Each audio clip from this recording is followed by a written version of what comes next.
कहानी मन का भूत और साधना का स्तंभ। यह कहानी हमारे मन के व्यवहार पर आधारित है।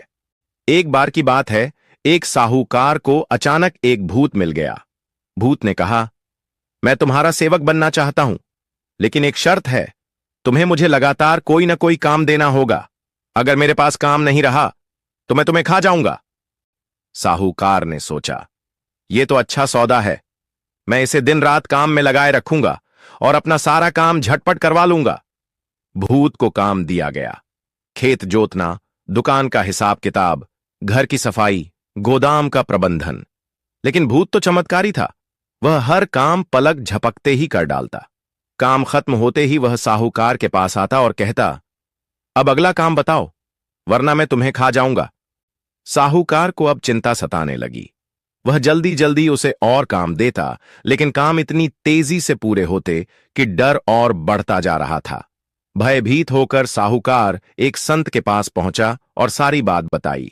संत मुस्कुराए और बोले, चिंता मत करो, इसका उपाय है।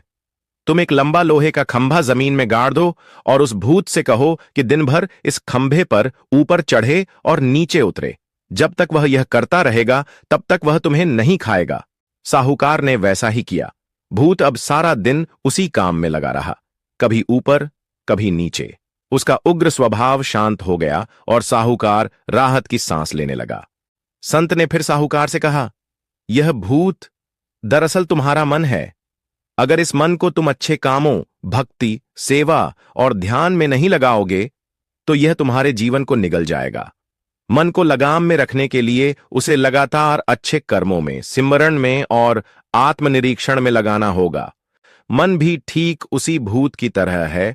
अगर यह खाली बैठा हो तो नकारात्मक विचारों से भर जाता है, लेकिन अगर इसे सकारात्मकता, सेवा और प्रभु भजन में लगाया जाए तो यही मन हमारी सबसे बड़ी ताकत बन जाता है। हमारे मन को रोज एक उद्देश्य, एक दिशा देना आवश्यक है। मन का स्वभाव है भटकना, लेकिन जब हम इसे अनुशासित कर देते हैं तो यह सबसे बड़ा साधन बन जाता है। एकाग्र मन से ही साधना संभव है और साधना से ही आत्म साक्षात्कार।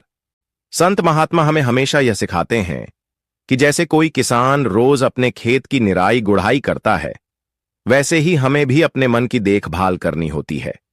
यदि मन की निराई गुड़ाई नहीं की जाए तो उसमें काम, क्रोध, लोभ, मोह जैसे जंगली पौधे उग आते हैं। जैसे शरीर को स्वस्थ रखने के लिए व्यायाम जरूरी है, वैसे ही मन को स्वस्थ रखने के लिए सत्संग, ध्यान और सेवा जरूरी है। जब मन स्थिर हो जाता है तभी हम जीवन में संतुलन और सुख की अनुभूति कर पाते हैं।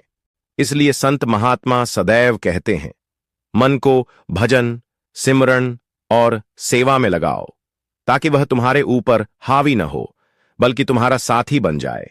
यही इस कहानी का सार है। मन को कार्यशील और सत्कर्मों में व्यस्त रखो, ताकि वह तुम्हें नहीं, तुम उसे नियंत्रित करो। यही आत्म उन्नति का पहला कदम है। अगर आपको हमारी कहानी पसंद आई हो तो अपने मित्रों और परिवारजनों को शेयर करें तथा हमारे YouTube चैनल स्टोरी स्टूडियो 2024 को सब्सक्राइब करें। धन्यवाद।